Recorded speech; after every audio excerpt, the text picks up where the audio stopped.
all those things that Paul went through, I mean, that was enough for him to give up. That was not saying, oh, I'm not the only person running this race. Let me forget. But through all these things, he held on to his baton. Because he knew that that was his time. The baton was his hand. And if he doesn't finish the race, what will happen to those who started the race? If he doesn't finish what God has entrusted into his hands, what will happen to those who started? See, God is counting upon the church now. We are the hope of heaven now. Bible says, ye are the light of this world. Heaven is looking up to us. I mean, you cannot go and call Paul now that Paul come and save Russia. Nobody will come. This is our time. This is our generation. And if you read Psalm 50, it said that out of Zion, the perfection of beauty, God will shine forth. So God can shine forth in this world through the church, through us, through this ministry, through you. Nobody will do it apart from us. God has nobody on earth. God has nobody in Russia now apart from you. See, the reason why God has put you where you are is because God knows that you are there and you change life there. So, see, before the walls of Jerusalem fell, God had put Nehemiah there. So that through Nehemiah, God will rebuild the wall. Before Haman threatened the people of Judah, God has raised Esther to be in the king's palace. So whatever place you are, God has strategically positioned you there so that from that place you will shine forth. That the glory of God will be seen wherever you are. So you are the hope of heaven in your area. You are the one heaven is counting upon. There's no Paul now. There's no Peter now. There's no Abraham now. You are the Paul of this generation. You are the one heaven is counting upon. So if you don't do it, who will do it? Heaven is counting upon us. Say, ye are the light of this world. Say, ye are the salt of this world. So if you are light, how are you shining? So when you see darkness around you, when you see chaos, when you see people doing evil things, remember that is our responsibility. Heaven is counting upon us. Because if you don't finish, what happens to those who started? Now let's continue. No, that chapter 12, Hebrews. I'm coming back to Hebrews. Now, if you don't get the verse 40, you will not understand chapter 12, verse 1. Because chapter 12, verse 1 is connected to verse 40. Now, say that, therefore, since we are surrounded by such a great cloud of witnesses. So all those people, Apostle Paul, Abraham, Peter, they are all looking up to us. They are surrounded and they are watching us. And all that they are saying that, go on. We are counting upon you. Because our work is not complete if you don't finish. So since you are surrounded by such a great cloud of witnesses, they are looking up to you. When you read the Message Bible, say they are jeering. They are cheering you up. Say, go on. You can do it. You can do it. Go on. Don't stop. That is what they are praying for. Say, since therefore you are surrounded by such a great cloud of witnesses, Paul is looking up to you. Heaven is counting upon you. They are all surrounding you. Say, hey, she can do it. She can do it. And they are all cheering up. Go on. Go on. The Russian will say, Davai. Heaven is looking up to you. While the devil says, they cannot do it. Look at these people, they will disappoint you. God, you are wasting your time. But the host of heaven, say, you are surrounded by such a great cloud of witnesses. All those people, the fathers of faith, Abraham is cheering you on. Paul said, continue, because if you don't finish, my work is not complete. He said, continue, don't stop, go out there, go out there. If you don't continue, Abraham's work is not complete. They are all cheering us on. Continue. But since therefore we are surrounded by such a great cloud of witnesses. Now what should we do? So what should I do? That's my number one. Let us throw off everything that hinders us. Throw away everything that will hinder you, because you are surrounded by a lot of people. Heaven is counting upon you. They are all looking at it. So therefore, since you are surrounded by such a great cloud of people, throw away everything that hinders you. You see, when you are running and there's a load on you, you cannot run the way you want to run. That's right, sir. When you are heavy, you can't run the way you were supposed to run. People will bypass you because you are filled with a lot of things. What is hindering you? He said, throw away everything. Maybe your load is unforgiveness. Maybe your is laziness. Maybe yours is shyness. Maybe yours is fear.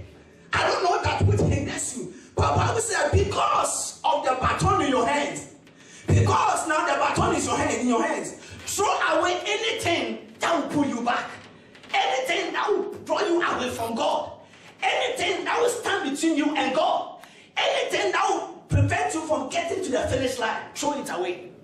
If it's unforgiveness, throw it away. If it's shyness, throw it away. See, there's no time for this. As he step on my toes, I will come again. I will not do this because they are talking about me. See, time is gone. Time is far gone. Heaven is counting upon us. So what are we doing? All that you have been talking about each other, backbiting. There's no time anymore. Right. Heaven is looking up onto us. That time that we used to talk, why don't you use to minister to somebody? Because we are the hope of heaven. We are the hope. God is counting upon us. These are the last days. These are the last days. So the hope of heaven is us, that we will reach out to people. Because God has nobody in this world. See, God has nobody in that office. God has nobody in that university. God has nobody in that hostel.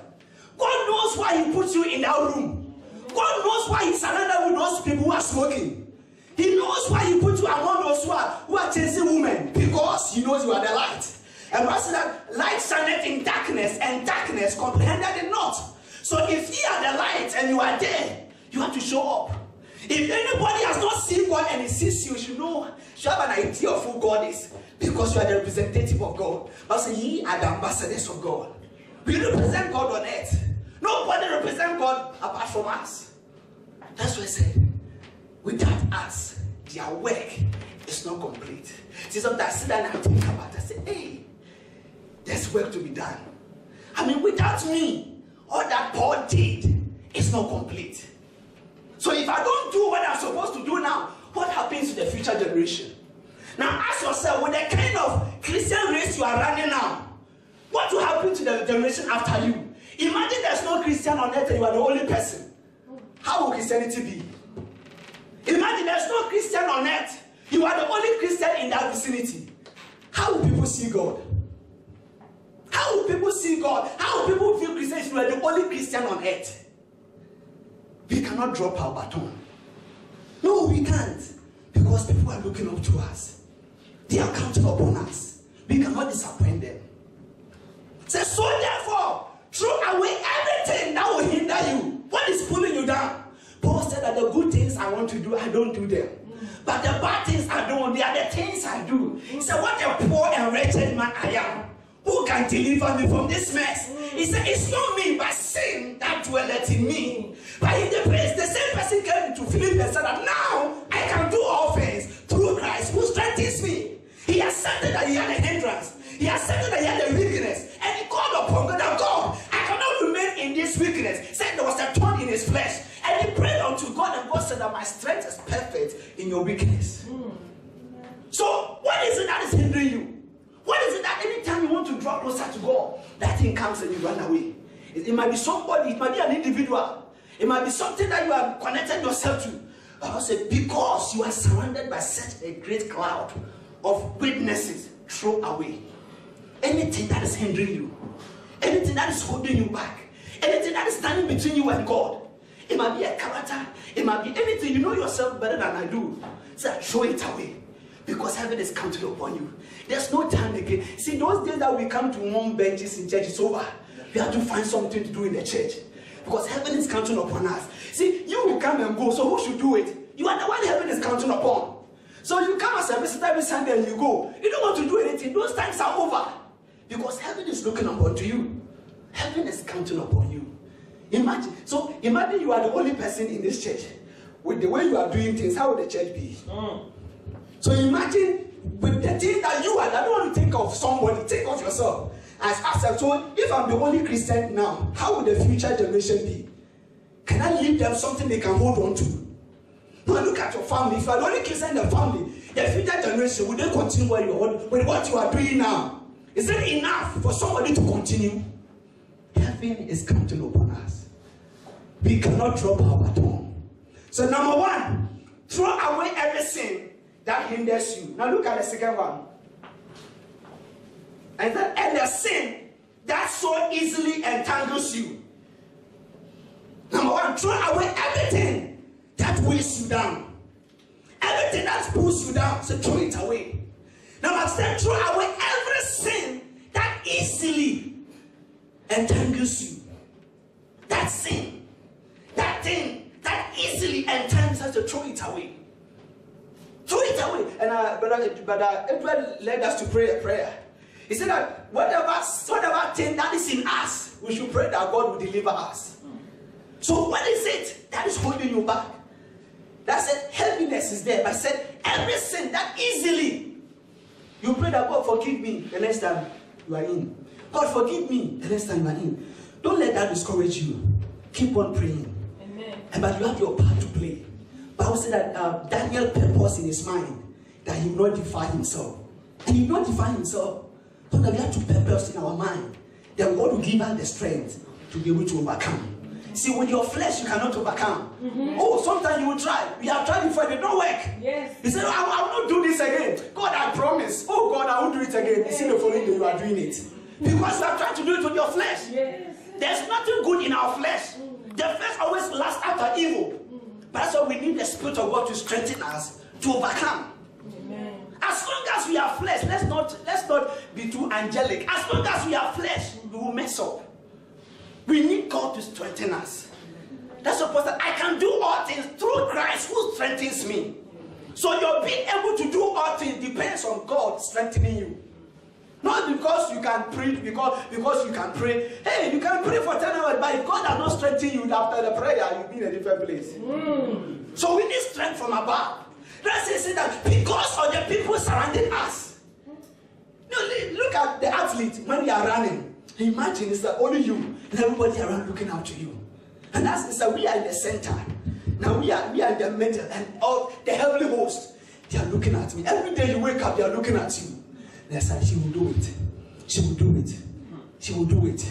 Because if she doesn't finish, our work is not complete. Every time when you wake up, as you move up and down, he said, you will do it. So when you mess up, they will say, I told you. And they said, she can still do it. God is counting upon us. No wonder when Stephen was stoned, Jesus gave him a standing ovation. Because he realized that he has fought to the last end. He held on to his battle, onto his baton. When things were hard, he still continued. He did not drop his baton. We dare not disappoint him.